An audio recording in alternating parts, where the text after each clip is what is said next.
If there is something that we all agree on tonight is we love food. Rice, Asian noodles, chocolate, avocado, mango, beans. They all taste so good. In the past few years, these items became so accessible and affordable, and they still are. But we have to think on something right now. How did it happen? How come that we get to pay just for a couple of cents for chocolate or even €1 for an avocado? These prices, they come with a high cost. According to the International Labour Organization, there are around 50 million people who work under modern slavery or slave conditions. Slavery, according to the very smart Wikipedia, was last ended in 1888. And for me as a Brazilian, this is very hard to say that the last country to abolish slavery was Brazil. Now you might ask yourself, what is modern slavery? There is no universally accepted definition of slavery. In broad terms, slavery is a condition or practice that where people work against their will. Modern slavery is a relationship based on exploitation, which is defined by a range of practices that include forced labor and the worst forms of child labor. And these are present in many, many global supply chains. Each of these terms is defined in treaties and documented of the United Nations and the International Labour Organization. That being said, I would like to point out we have a serious problem of modern slavery in the food industry, which I work at. I am a Brazilian chef in a Brazilian restaurant here in Vienna. Their company is well known for being affordable, and they certainly modernized the food industry for the simple cause of being so accessible. Just to name a few, they are Nestle, Cargill's, Mars, and Barry Callebaut. Let us say that these are the chocolate behemoths. Several lawsuits have been filed against these companies, and with no real results, unfortunately. Of course, that the companies above, they deny their wrongdoings.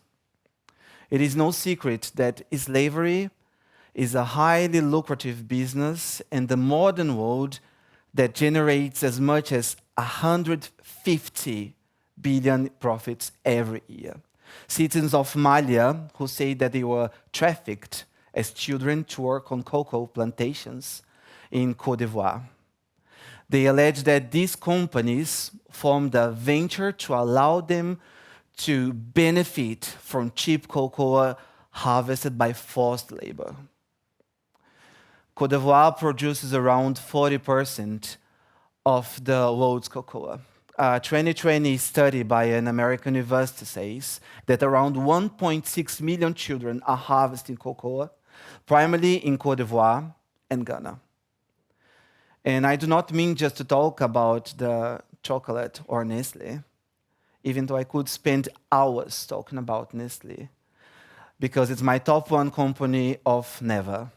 I never buy it, I never eat it, and I for sure never support it. We could ask ourselves right now, why do we have such high numbers of people in slavery or slave-like working conditions around the world? Because we have such eating habits and our endless thirst for having everything, but also due to poverty, non-documented migration, and weak governance are blamed for fueling slavery in the world. But a major driving force is a lack of anti-slavery legislation in many countries, which means that one cannot be prosecuted or punished in a criminal court for putting another human being into slavery. Let's forget the chocolate behemoths for a while. And I really would like to mention some products you might buy every now and then you have never given any thought as to why they are so affordable. In Mexico, for example, the avocado farms are often owned by drug cartels. The online newspaper Sunday says that the background of this fruit is violence, abusive, and full of slavery. In 2022, the Bureau of International Labor Affairs found human rights major abuses in 19 coffee plantations around Africa, South America, and Asia. Child labor is rife in the banana farms in Ecuador, Belize, Nicaragua, and in the Philippines. Workers on the banana plantations work up to 15 hours a day and earn around 3% of the retail price. People are also very often exposed to high toxic chemicals. By now, we know a lot about how modern slavery works. And now that we know how it works, what can we do about it? Well, my mother used to say that information is the key to transformation. But what can we do on our daily basis to work against it? Is check, and again, check it. You really need to know what you are taking home and if there is no slave labor involved in it. First of all, be a clever and smart consumer. Possibly look where your food actually comes from, their real origin, and if they are produced and harvested in legal work conditions. Your money is powerful. You decide if you're spending this money with slave labor or not. Try to inform yourself and take a look at the slavery footprint. You can find it online. Go online and check if the products you're buying are free or forced work. It's intimidating doing the checkup of your grocery list. It will be eye-opening.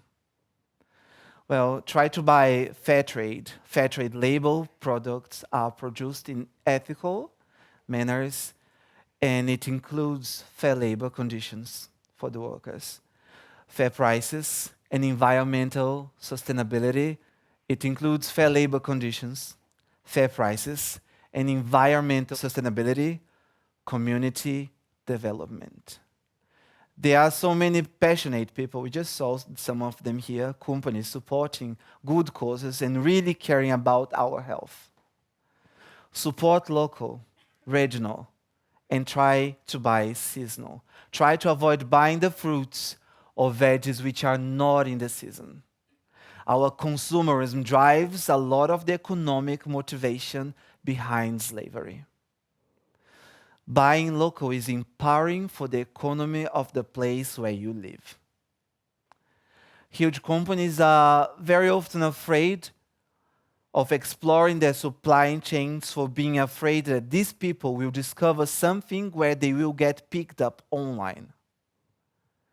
Start following the businesses that are taking the plunge and moving forwards slavery-free operations.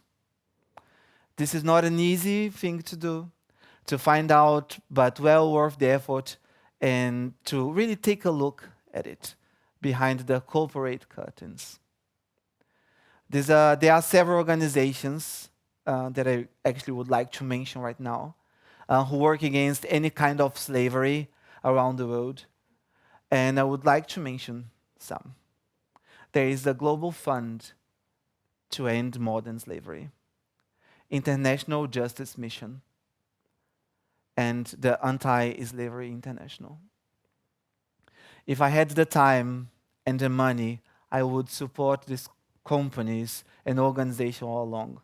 I truly believe in what they stand for, and I would wish that those who experienced working as a slaver had the chance of educating themselves and to get a normal job. And in this case, I really say a normal 9 to 5 even job. Because what we have, we take for granted. We live in a privileged country. And for my final words, I would like to quote Barack Obama when he says that change will not come if we wait for some other person or some other time. We are the ones we've been waiting for. We are the change that we seek. Thank you.